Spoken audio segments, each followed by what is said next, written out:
Yes, hello, and welcome to A Celtic World, a YouTube channel and podcast made by Celtic fans all over the world for Celtic fans all over the world.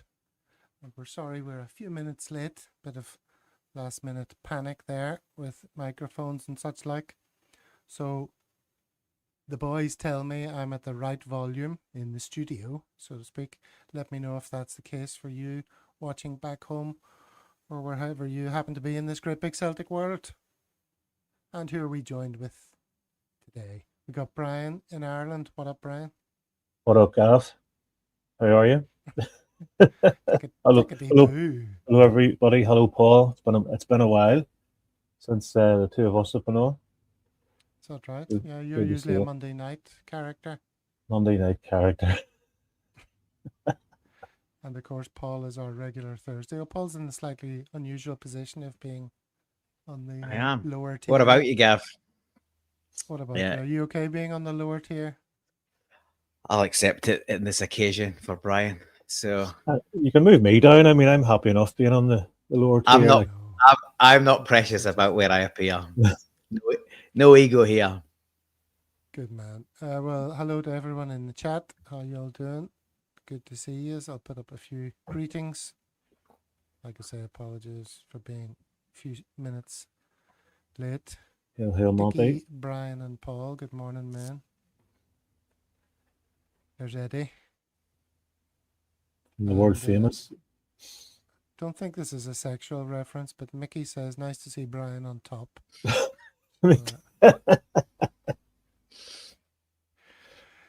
Anyway, go. moving swiftly onwards. All right. So, what are we here to talk about, guys? Well, there's no game, of course. So, let's have a look at the thumbnail. If not now, when is the question? And there you see the boycott with the letter H inserted to make it more meaningful for the Tims. And a pensive looking Martinoneill and Dermot Desmond there in his tux. Brian, does that paint a picture of where we're at and what's dominating your mind of a Celtic nature at the moment? Not really. I mean, I'm just happy to take it game by game, and obviously the boycott it needs to happen. That's. I mean, I'm just trying to concentrate on the football at this stage, and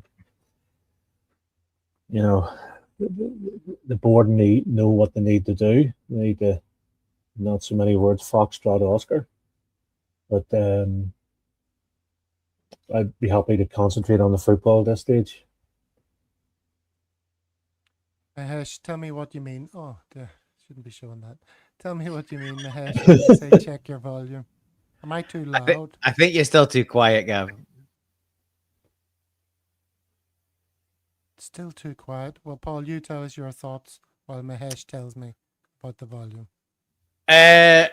What are my thoughts? Bit disappointed about not having a game last night, especially when I got up at 5 to 4 a.m. to watch it, to find out that it had been washed out, which is not a surprise at this time of year in dear old Aberdeen. But I feel like it was a bit of a late decision. Apparently, the Dons asked for a 1:30 inspection, and they got told to foxtrot Oscar off, and the SFA in their infinite wisdom decided to go for, or the SPFL, whichever, the refereeing body decided to go for 5 o'clock. So there's a pretty good chance that a good chunk of Celtic fans would have been up the road by then. So yeah, that was a bit of a debacle and disappointing, because I think good time to catch Aberdeen, terrible form, no manager, and you'd have fancied us on not playing spectacular stuff, but on a solid run of form. It'd be nice to not have a build-up of fixtures, because obviously we're the only one of the front runners that's going to have European games as well. Hearts haven't even got Scottish Cup tie because they're already out. So yeah, that all that's a bit disappointing. But we move on, and obviously we're going to probably spend the majority of our time tonight on Saturday and the proposed, or the called boycott, and the pros and cons of that. Yeah, I can see both sides of this one, and it is going to divide divide the fan base. But apparently pretty big turnout for the meeting for the collective the other night in Grace's in person. Obviously, that is an online meeting as well. So I'm sure there were quite a few dialed in too. I think it's important to mention now, because this is already starting to grow arms and legs on social media, as it always does. The Celtic Fan Collective isn't a closed shop. It's just Celtic fans that want change. So anyone who says, oh, we don't know who they are, we're not involved, doesn't represent me, you could be represented. Just get on a meeting. Either turn up if you're in Glasgow or join the online meeting. Their contact details are on their posts and their social media. Get in touch with that and you can be in the loop with everyone else that are on those meetings. So the vast majority in the room and online, whether they were completely happy with it, still agreed that action was needed. And yeah, we will get into the nuts and bolts of the pros and cons of that and how we feel in a bit. But it's been coming, and you make the show's called If Not Now, When? And that's kind of exactly where we're at, I think, is the summer's too late. Like, I'll say this now and then we can get into detail. The summer will be too late for change. We need a new chairman, a new director of football, a new manager, and probably half a squad. And I'd be absolutely astounded if there's a Celtic fan out there that thinks this board is capable of delivering on all of those, because I think I've got a better. I think the people in the comments in us have got a better chance of putting a better recruitment strategy around that than the idiots we've got in our boardroom. So summer's too late. There's a World Cup on, so that'll hold up recruitment. It probably could well hold up managerial appointments. It'll hold up player recruitment. We should have change now, and we should have a new executive or a significantly changed executive, and a new chairman should already be appointed, and a director of football should be appointed before the end of the season, and already start working on the manager hire and players and rebuilding out a football department. That's where we're at. And if it takes a boycott to force per hand, then maybe that's where we're at. Okay, my volume should be normal again. Hopefully, Mahesh and everyone in the chat. Yeah, it's called If Not Now, When? And I didn't mean that as, a question that has a definite answer, as in it's absolutely now, or, this is definitely the time. I mean it as a genuine question because, previous disruptions, I think, have had a broad base of support with a few dissenters and board apologists and the like, or people who just don't want any negativity around the place whatsoever. But this one, I think, is bringing more people to the other side. Just because of the timing of it, just because, we've got a bunch of new players in, we're hoping they settle in. There's a chance for us now to get the momentum going on this title challenge. And a lot of people are thinking, oh, Christ, I mean, this isn't the time, a lot of people are thinking. And I wonder, I've heard it characterized as it's either right now or the summertime. Am I flickering? Geez, my camera might go. But there may be another time in between now and the summer. So, I mean, when is the perfect time? Is there ever a perfect time for all this stuff? Who knows? Well, I think the answer to that, Gav, would be let the Green Brigade in, and then we will. The collective can call off the boycott. So that would be my answer. Okay, I've put up this this post here from the Celtic Fans Collective, and I just want to draw our attention to these three demands: the removal of Michael Nicholson as CEO, the reinstatement of the Green Brigade, and 3, the lifting of access restrictions on all fan media organisations, allowing them to cover both the men and women's teams once again. Brian, you've just mentioned the reinstatement of the Green Brigade would have been your priority. Do you think sometimes the collective don't do themselves any favours by multiplying out the demands on these things? Well, if you ask for three things, you might get one. So that's why I think they're asking for three. It's certainly as an independent observer looking from afar, Michael Nicholson pretty much has written the book on how not to be a chief executive of a football club. Disaster after disaster. I mean, I don't even want to give it any more airtime, but I think the demands are fair. They're not asking for, we want season tickets to be reduced to £1 each. They're fair demands. They're not that demands. It's like one of our biggest assets, if not our biggest asset, is our fan base. And you heard not Jack again, you heard Falkirk manager John McGlynn, isn't it, say the other day, it's not the hostile place that we were used to going to. So I was listening to, I don't remember, it was Tim's or somebody recently, and they were saying that they won't allow our own passionate fans into the ground, yet the Yankee mob are able to come in and sing songs about Jock Stein and this, that, and the other, and they're sitting there watching it. So, if you're going to ban the Green Brigade, ban the Huns. So that's what I'd be doing. Ban all away fans. So no, it's a sticky wicket, and it should be a penalty kick for the great. If they want to try and ingratiate themselves to the fans again, let the Green Brigade in. Give us that wee jolt. They've got no interest in ingratiate themselves to the fans, though, Brian. That's the problem. They treat the fans like absolute shit with utter disdain. That's part of the reason why we've got here. There's absolute zero care or respect for the fan base, despite the money that gets put in year after year after year. I've seen a lot of comments already. Some, I'm not following them all, but there's already some comments coming in here. They're all over social media about the collective being negative, the boycott being negative, it being bad for the team. The worst thing for the team and the club is this board. This board has been a nightmare for the club and the team for longer than this season. I've said it before. We've been papering the cracks for a decade on this stuff, thanks to mainly good managers. Enough's enough.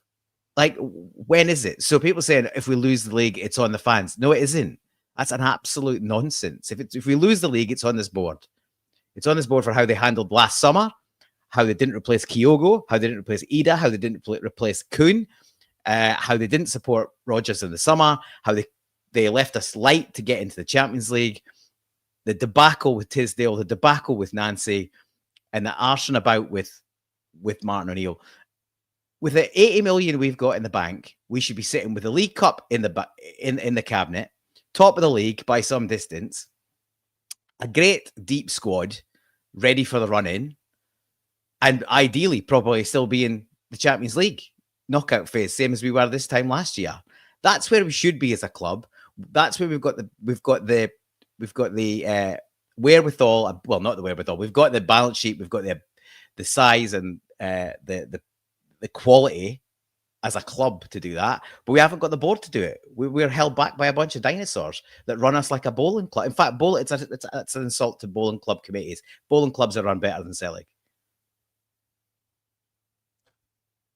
Okay. I don't know if you saw this, but they also put out, this is the Celtic Fans Collective, put out like an FAQs, series of FAQs to respond to some of the feedback, because there's a lot of it. I don't know if I go through all those, but why is a boycott being called? What if we want to support the team?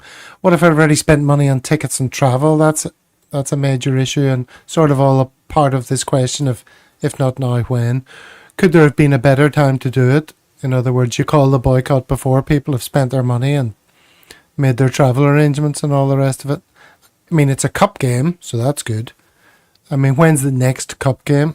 That's not for a good while. So, would it have been worth, Brian? Would it have been worth delaying it? I think it needs to happen. I personally suggested boycotts around the time of Nancy. But it's a good opportunity. Martinoneill, I love the man. He's helped paper over significant cracks within the club. It's a cup game. you're not going to have too many. You're going to have maybe 35, 40,000 going to the game anyway.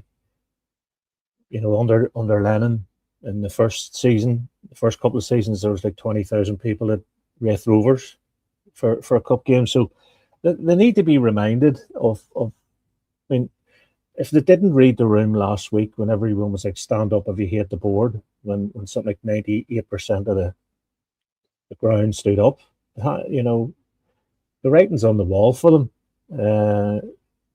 This will just hopefully. I mean, is the game on BBC or is it on probably Premier Sports? But it'll just show the board up, and they hate being showed up when it's on live TV. So it'll be a great opportunity. And again, not another penny campaign is keeping going as well. So yeah, it's probably the best time to do it. The ultimate time would be if we're playing the Huns. And the boycott then, that would be a real statement, but who wants that? But no, it's a great time to do it. It has to be done. I think the point earlier is there's no good time, right? But if you wait for the next cup game, there's more jeopardy. We're likely get a better tie than we've got against Dundee. It's a crap kickoff anyway at 5:30 on a Saturday night. I think a lot of fans prior to the boycott being, in fact, I know a lot of fans prior to the boycott being called had basically done their own boycott of the home cup ticket scheme, of Europa League tickets, and effectively there's a bunch of fans that have been doing that already. It's they've been disillusioned. We've seen others on fan media say something similar, and these are guys that are dyed in the wool Celtic fans. They're doing this kind of stuff on a daily basis in some cases, and they've basically done their own boycott of not another penny and no tickets past the season ticket that they've already paid for. So if people are doing that already off their own back, and with the kickoff time, etc., a lot of people will just be going, "Nah, I'm not buying that anyway." I think the only thing that could have been better is on the timing for this is prior to people have paid for their tickets, which is a bit of a shame. But I think that's been explained by they were waiting until the end of the window to see quite. If they managed to chuck 10 or 20 million at some late buys that actually look like they intended to do something proper instead of 5 loans. I think on this, it's not about the money on this case. It's about the visual impact. A third empty or a half empty stadium on a live TV match, you can't not discuss that. You can't hide it. So it's not ideal. I don't think any Celtic fan wants to miss games. I wouldn't if I was back there and still had my season ticket. But where do you get to with this? As I say, I think the summer's too late.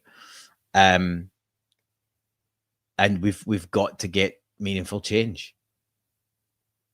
The visual impact will only affect the fans, Brian. And the players, says Kev.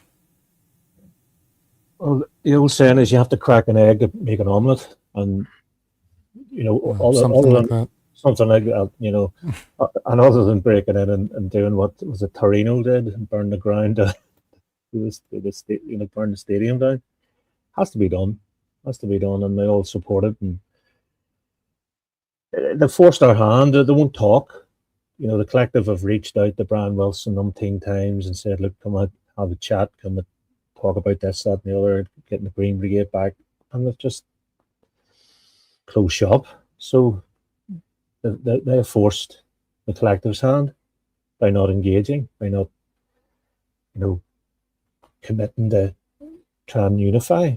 It's just they're just doing a Donald Trump. They're just go away.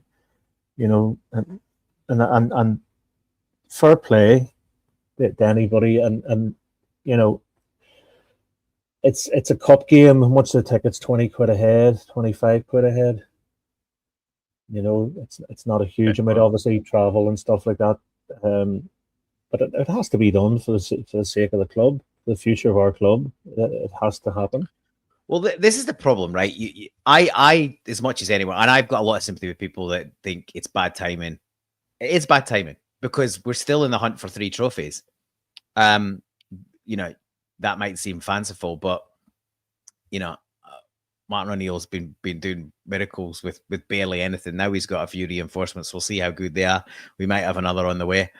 So no, but I think everybody wants to support the team and to get the team moving in the right direction. And yeah, it's not a league game, but I take the point. New players will be a bit disgruntled or be a bit surprised. But also, these guys are extremely well-paid professionals. It shouldn't matter if there's 25,000 there, 50,000 there, or 60,000 there, or 3 men and a dog if it was an away tie somewhere. Their job's to go out there and beat Dundee, and I don't see any reason why they can't do that. Like, they can stop getting preoccupied with that. But we all want to be there and support the club. We all want the team to continue to be on the up and to win games and to win trophies. But what are our options? What are our options? Like, to Brian's point, to get something you want, you've got to go through some pain first. Nothing, especially with this board, completely intransigent, doesn't want to engage. How else are you? You've got to agitate. This might not work, but you've got to try multiple things and keep pressure on. This is about pressure building. Lyle went on pressure. Now, I didn't necessarily agree with some of the stuff that was said, and I don't necessarily believe all of it, but it's pressure on this board that will get rid of them or move the needle a little bit, and that's what you do.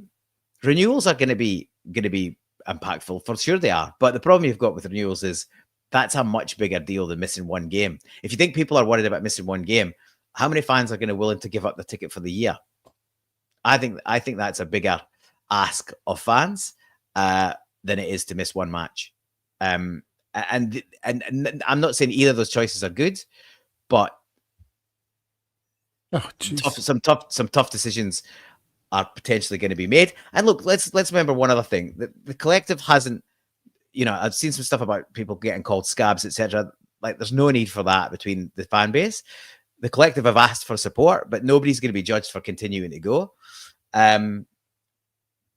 So it's every fan's decision to do what they want in the way. But I think whether you go at the game or not, I think every fan should be doing something, whether that's not buying merch, not buying additional tickets, or full boycotts. You've got to be impactful in some way. You can't just carry on regardless and then complain when things don't. Well, speaking of complaints and engagement, these are some of the responses. I'm very loud. Yeah, really loud. Oh, jeez. Turn my headphones. Okay, is that better? That's much better. What is going on tonight? Disaster. All right. These are the responses. Sorry if I've burst anyone's eardrums there. To the FAQs post by the Celtic Fans Collective. Let's just have a look at some of them to see the other side of the coin here. Rab McSee, I'm not going to boycott. I'm sticking to not another penny. We really need to be backing the team, which is something we've seen echoed in the live chat. Sorry, I've taken measures to support the collective, avoiding buying anything in the shop, but I'm there to support the team. Call me a scab, happy clapper, or whatever. Ultimately, my team needs support. I'm there. I aim to give it this year of all years. There's one there, frankincense. What? Yeah. Parting of what I said. Well, boycott the home match versus the Ibrox club. This would have meaning and could also do its bit to protest the board allowing sectarian fans into the ground. Not funny. Boycott is anti-Celtic. Yeah. A boycott would be great, says Jay, if it weren't done as ham-fisted as this one has been. Getting all the fans' money and then not having to put up with them in the stadium is the Celtic board's wet dream. The planning has to be better. And there's loads and loads of this.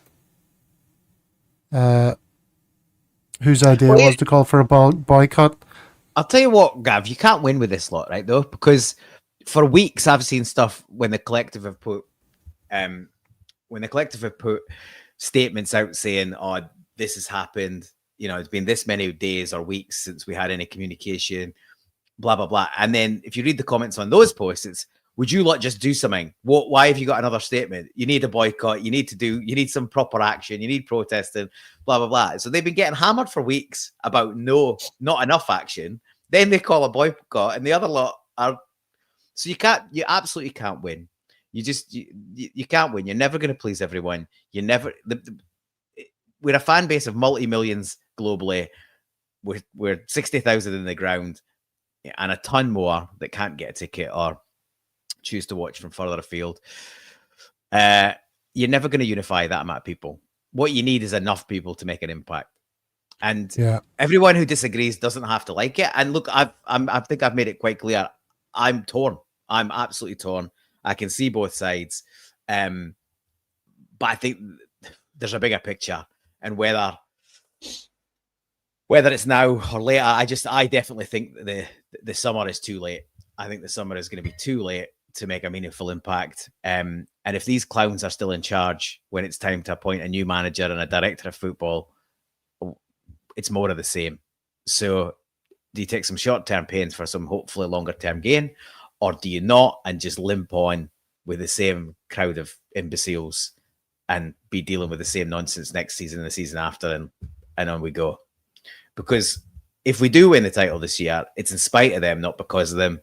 And you can be sure that Tony Bloom and the 49ers will redouble their efforts, and will be in the same kind of issue next year unless we get our house in order. So it needs fixed. This last point here on the collective's FAQ. What further protest actions are being planned? There are various ideas in the pipeline, some involving the full global Celtic diaspora. Written by you, Gav, wasn't it? Well, I mean, they haven't been in touch with the foremost global Celtic podcast yet. So you think we'd have been their first port of call for that. I mean, they might suggest maybe getting fans all over the world to hold up a sign or something that expresses their displeasure with the way the club is run, or some brilliant idea like that. You might think. Where's the ambition? Yes, indeed. All right, well, let's move on the conversation just a tad. Can I just pick up on a comment there's a bit of debate around? Brown Warrior says he doesn't think Nicholson will be CEO this summer. Would that be enough for the collective? Well, I think it would be a start. But if that's the plan, announce it now. Even if he's going to finish then, at least there's some... This is the problem with the Celtic board, is zero communication. We don't know anything about, the upgrades to the stadium that are required. Stuff's gone absolutely stonewall quiet on, museums, hotels, no clarification on, the football department. There's an interview with Brian Wilson said things like, we know there's structural change. That is coming, blah, blah, blah. It was extremely vague. And if there are serious changes, obviously he said he was only an interim chairman. Communicate what you're planning, even if it's in the summer, because you'll take a lot of the heat out of the situation by just explaining some of the changes that are going. But this head in the sand nonsense, this bunker mentality, it's hopeless. It's no good for anyone, and it's just going to ramp up pressure. So if that is what they're planning, and look, it could well be. I can't imagine he's going to want to do it for much longer, to be honest. Why would you? And he's clearly incompetent. So, but if that's the plan, announce it. Announce that you're working on a successor, that he's finishing, and it just takes some of the pressure and the heat out of the situation. Talking of heat, are they going to get running water or hot running water in the toilets in Celtic Park? Well, yeah, that's class in everything we do. That must be a breach of some regulations and rules. If you have 60,000 people there and want to be a game and need to be able to wash their hands correctly. It's just embarrassing. Very good. Well, just before we move it on, I saw this from Celtic, formerly of a Celtic World. He's saying, sorry, but if the rumours of this planned boycott are true, I think that's mental, given there's a title to be won. Board needs emptied, but the manager and players need maximum support now, in my opinion. And I think that's the rub. I think that's where a lot of people are conflicted. And some come down on one side and some come down on the other. I think you could sit on the fence and you could just wait and see what side you fall, and you'd be unhappy with either outcome, to be honest. But I think my overarching feeling is you can't do nothing. You can't do nothing, because if we do nothing, we're stuck with these lot. All right. Okay, let's talk about the transfer window. Yay. Yay! Brian, look at this bunch of title winners here, future title winners. Does this picture represent quality or quantity? So far, Arahu, the Bournemouth guy, Swanchara, look. Are you doing a Vic and Bob there? What's that? Urano. Rahu. Urano, indeed. Aravo. It was Ivavo and Urano. Uravo. No, so far the two guys look decent. It's too early to tell about the remaining three, but let's just get behind them and see what happens. But zero money spent. When you think about it, not a penny. I don't know too much about Junior, but your big man Benjamin Arthur, looks like an absolute weapon, doesn't he? Huge. Does, yeah. Look at them I knees. didn't realise the size of him until I saw this picture. Nearly as big as you, Gav. He's 6'4". Yeah. Okay. But I'm liking Shvan Big Tam. He's looking like an early Sutton. I've said that before.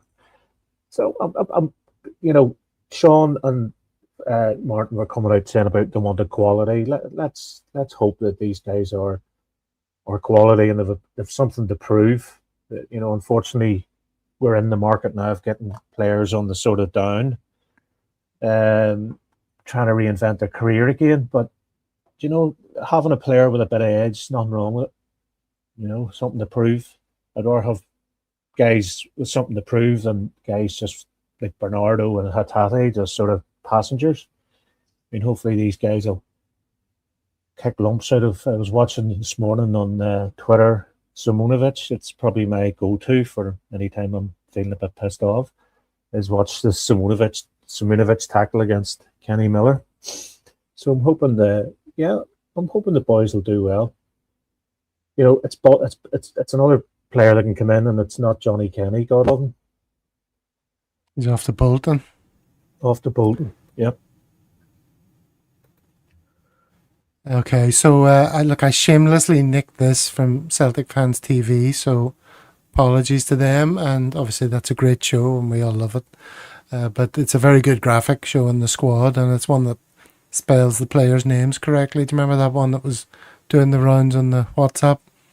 It had so many spelling mistakes that I was going to bust a blood vessel. So Paul from Celtic Fans TV did a much better job on it with this one. First of all, those injuries, you see the ones in red, they're very unfortunate, aren't they? Each and every one of those we could do with not being red, but that's what it's looking like now. What areas are you happy with, Paul, and what area you're most happy with and least happy with? I think I'm glad we got some forward options in. Obviously, Tranchara has started well. I don't know much about the other two other than the amount of negativity that's on social media about how poor they are and how bad their records are, etc., etc.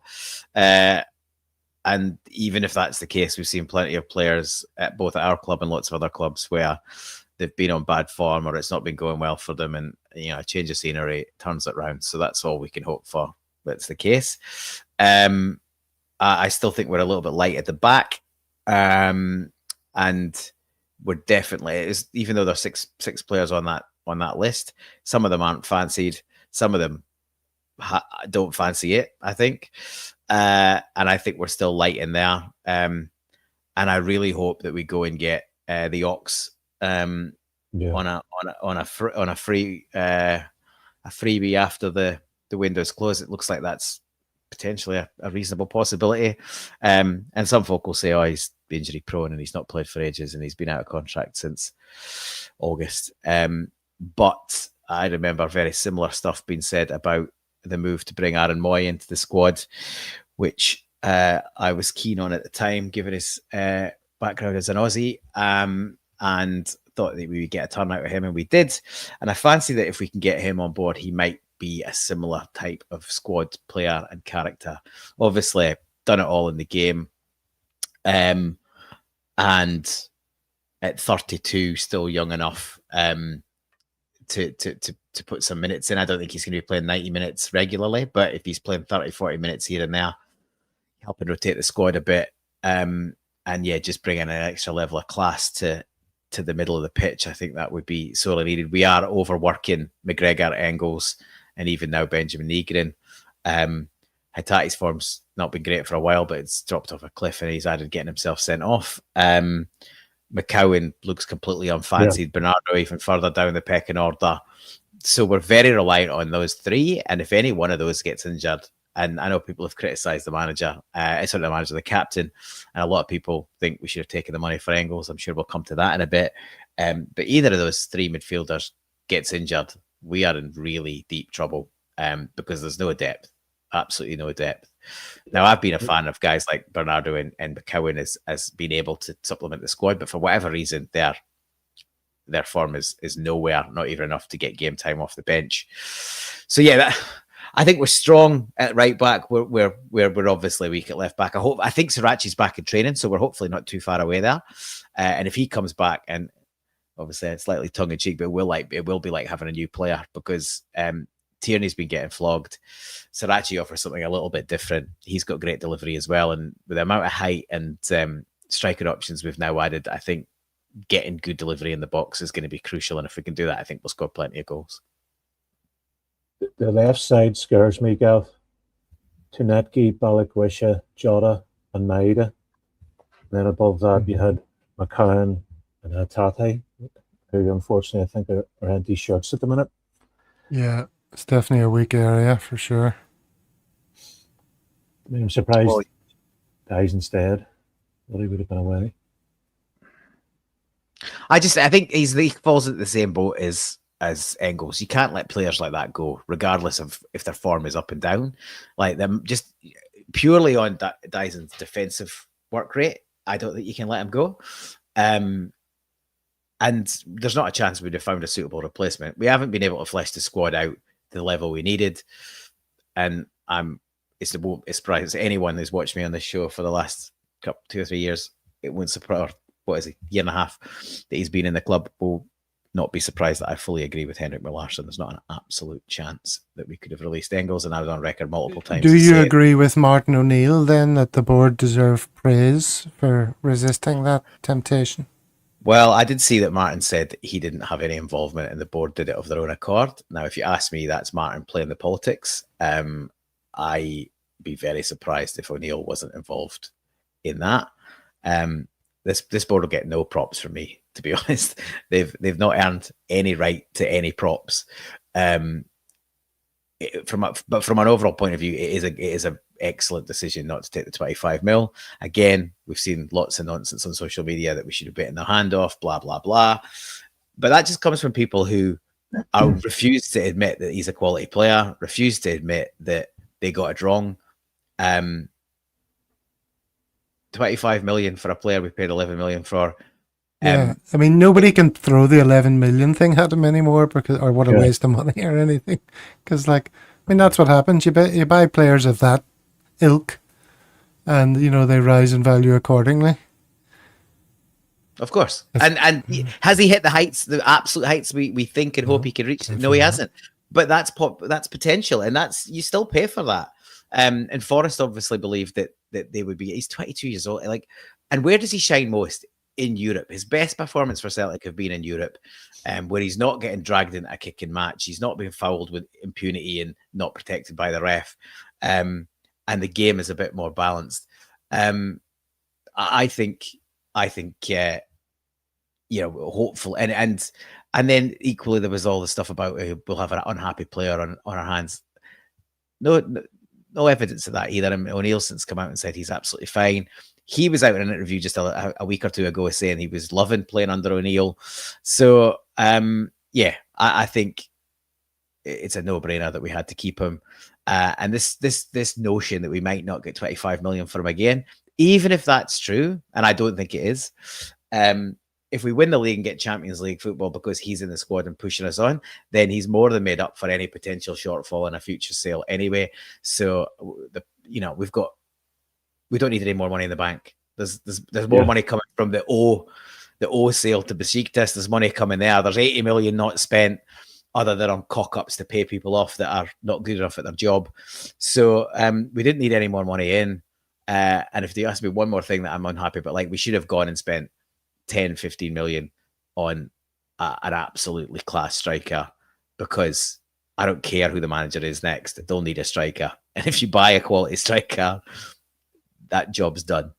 And I said it on Monday's show on the tactical review. If you buy quality players, it doesn't matter who comes in next or even after them. If they're still contracted and they're still there, then they will still be a key part of the squad, as we can see by the guys that Ange signed years ago, still being critical to the squad. Okay. Now, there's a couple of things that have come up in the chat, which we will come on to shortly after this short message. Every life is full of stories, and we all know someone whose story should be preserved. That's what an audio memoir is. A record of you or your loved one's life stories, family anecdotes, and poignant memories. We will talk online and then edit the recordings into episodes, accompanied by family photos and contemporaneous images of the past, creating an enduring audio-visual experience. We all know someone who deserves an audio memoir.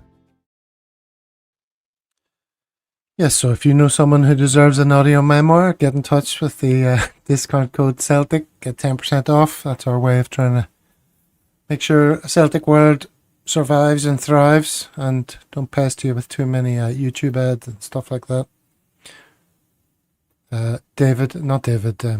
Steve-O was telling me in Australia, they say, the way they tailor the adverts to your region, and all he gets is gambling adverts over every Celtic video on YouTube, and he hates gambling adverts more than life itself, so it drives him up the wall. So anyway, that's that. Right, let's move it on. The Ox, as you call him, Alex Oxlade-Chamberlain, younger than Callum McGregor, I was interested to find out earlier today. This seems like it's going to happen to me. Yeah. Everything seems to be pointing in the direction of this happening. Right? Do we all agree that it's like on the cusp? Well, I'm not getting my hopes up. Steve McGowan's usually on it. But, the reason why he's not got... Apparently he's passed up offers for the last few months. The reason why he hasn't taken them is, quality of club, location, etc. I think he wanted to be relatively close to London because that's where he lives and his family are, and I don't think they all travelled with him to Turkey. That's one of the reasons he sort of left there. But a flight from London to Glasgow isn't that bad. So hopefully, I know he's spoken to Joe Hart, he's mates with Joe Hart. Not at the prompting of Celtic. Martin O'Neill was keen to make clear, but he's only going to have heard good things from Joe. The opportunity to come up, like I say, like Aaron Moy for 6 months, a year, and be part of something, and he'd be a leader in the dressing room. As I said earlier, he's done it all in the game at a high level. It would, I think, it'd be a really smart bit of business, and a kind of thing that it's just the kind of player that O'Neill will get the best out of. Somebody that's been a bit down in the luck, but it's still got something to offer. I think that sort of epitomizes an O'Neill signing, and that's what most of the loan signings have been. And I know there's a lot of criticism of loan signings, and this will get criticism as well because he's past his best and he's on a short-term contract. But really, we just need the job done. We just need to win this league, and anything beyond that's a bonus. What do you think he would bring? But Brian, do you know him very well as a player? I haven't watched the English game in a long time, so I don't really know him, but I get the impression like is he an inventive central attacking midfielder? Or I think he's similar. If I was to describe him, it would be like a young, well, not a young, sort of Stan Petrov, box to box, Yeah. can have a. Don't know if he's both footed, but certainly he's right footed. And he had a shot, and but he's been at an elite club, 2 elite clubs, Liverpool and Arsenal, for a significant period of time. The fact that O'Neill has come out and said that he's spoken to him and he seems keen, and then Stephen McGowan comes out and says that he's spoken again. I mean, Glasgow to London, how long is that? An hour? No distance, yeah.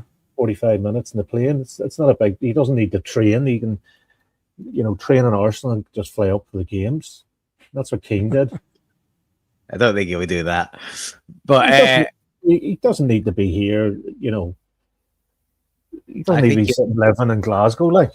I think if he's coming up, he'll be up, and yeah, he'll get the odd day to dip back and see the family. But I think he's a converted winger. In his younger days, he was a wide winger, taking players on and getting balls across and in. As he got older, he sort of converted into a sort of attacking focused central midfielder. Great shot from outside the box, and yeah, as you would expect, good on the ball, good passer.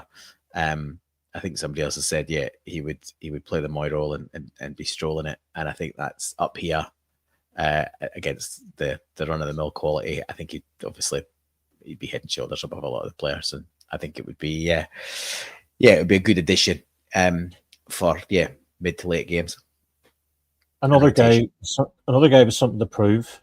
Another guy with resilience. You don't stay at those couple of clubs for that length of time. And Klopp paid 35 million for him, probably about 4 or 5 years ago. So I think he'll have the mentality of, if anything happened, if we went one down, there's too many players in the team that put the head down, whereas I don't think he would be one of it. And if he's mates with Big Joe, flips like the two of them can come up for the commentary. You can stay in Joe's pad or wherever pads lying about. You can bunk in with Yang when there's not there, like, obviously. So AOC are his initials, so reminiscent of America's future female president once they leave the fascism of Trump behind. But anyway, you mentioned O earlier. I did. O has gone to Besiktas on a 3.5-year deal from Genk. They're going to pay 14 million euros. An agreement has been reached. Club and the player going transfer, blah, blah, blah. 6 goals and 24 international appearances. Paul, did you say Celtic are getting a slice of the action? Yeah, they will. Yeah, there was a sell-on clause in his move to Genk. So I do not know exactly how much of a percentage that is, and I assume it's on profit, but that's a significant uplift on what Genk paid for him. So yeah, there'll be more money flowing into the coffers to not be spent on players from that deal. Just another example of how badly we've managed the squad. Here's a guy who he'd have probably been playing. Well, he'd certainly been playing for the last 6 months because we hadn't had a striker. But since Kyogo gone, he would probably have been on rotation at the end of last season as well. And a year down the line, he'd probably be pretty prolific for us. But instead, we've got a few million dripping into the already full and over spilling coffers. And we're running around trying to make loan strikers work with not much game time. Yeah, I mean, it's not like we were crying out for him to stay. Let's be fair.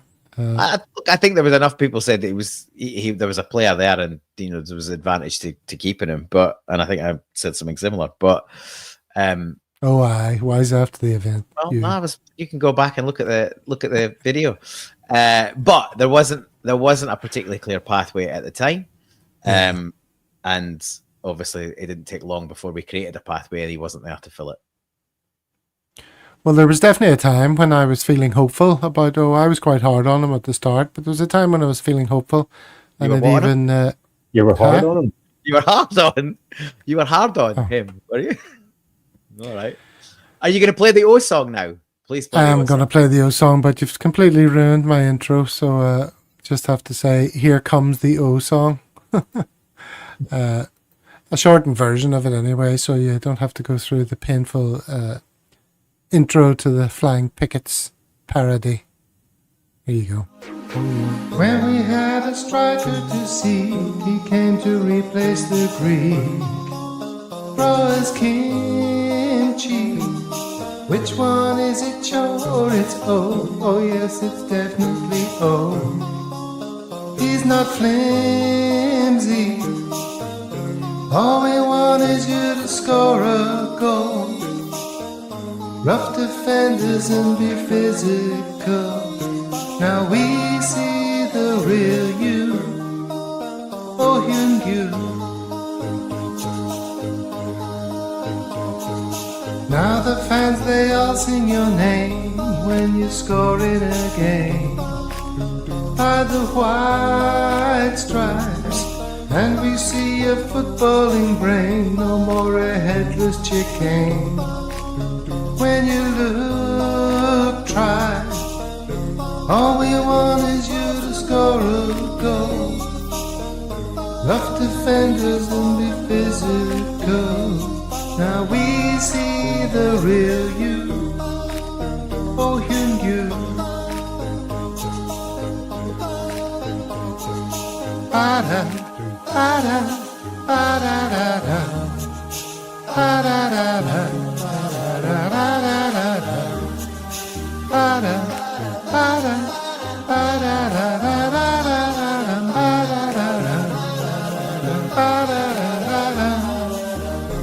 All we want is you to score a goal. Rough defenders and be physical. Now we see the real you. Oh, you.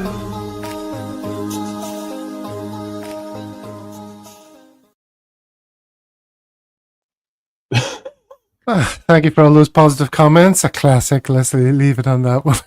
Headless chicane. Oh dear. Comments are just ridiculous. All right. Where do we go from? Nice to have a little bit of fun back in the show. It's been far too serious for weeks. Yeah. Where do we go from there? Any dingbats for us, Gav? I've been dropping hints. Yeah. My sound has gone again. No, it's Says not. David. No, it's absolutely fine. All right. The next round of fixtures is what I wanted to talk about next. So we've got Dundee in the Cup, which will be the one that we boycott.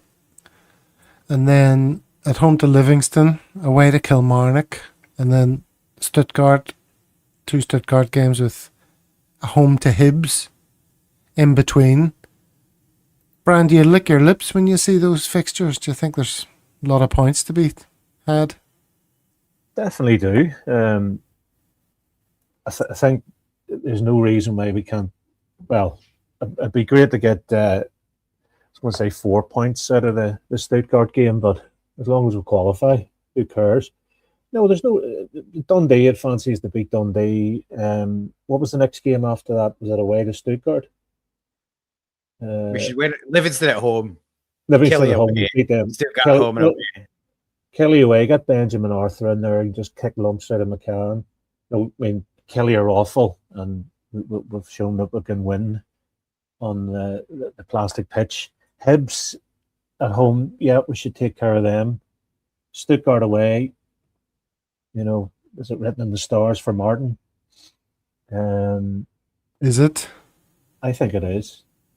I definitely think it is. I'd said that whenever he came back the first time, but after the Feyenoord game, this could be his chance to do a Seville, and I'm saying nothing. We won nothing in the Seville season, I'll remind people, as great as it was. And we also did have Chris Sutton, John Hartson, a young man called Henrik Larsson. So if Martin was to get anywhere with this team, it would be a near miracle. But hey, you know, he's done it twice as a player. He's got to the final. He's taken Ireland to the World Cup. Didn't he win something with Leicester? He won the FA Cup with Leicester, or the League Cup. So he likes winning. Martin likes winning, doesn't he? Doesn't matter how. It's how many. He's got to be great. Do we want to talk about predictions for the Dundee game? 35,000. 3-1. Is that the only statistic that matters? I don't think it is the only statistic matters. Obviously, winning the game's the most important thing, but I'd be surprised if it's any higher than 35. We'll win the game. We'll win the game comfortably. Dundee are awful. And you never asked me my opinion, but we should be winning all of those games except maybe Stuttgart away. So that's all there for us. You do that, you set yourself. The only all thing of these games except for Stuttgart away. Yeah, get it. Well, that would be fantastic. It's possible. It's absolutely possible. Dundee, Livingston, and Killie, they're absolutely no-brainers. You don't win them, you don't deserve to win leagues and cups. Stuttgart at home is a tough game, but there's a reason why they're in this tournament.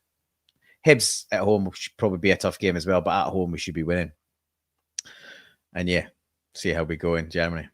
The game after that is Rangers though, and they were coming off the back of a Thursday game into a Sunday derby, and they'll have had the week off, so that will be the toughest game potentially in that whole run. Well, here's a nice comment from McLaughlin P. My wee boy's watching all the O'Neill games from back in the day, so isn't that lovely? People are getting to revisit history, see what he did in his earlier incarnation. Okay, and speaking of sort of, what's the word? Sentimentality.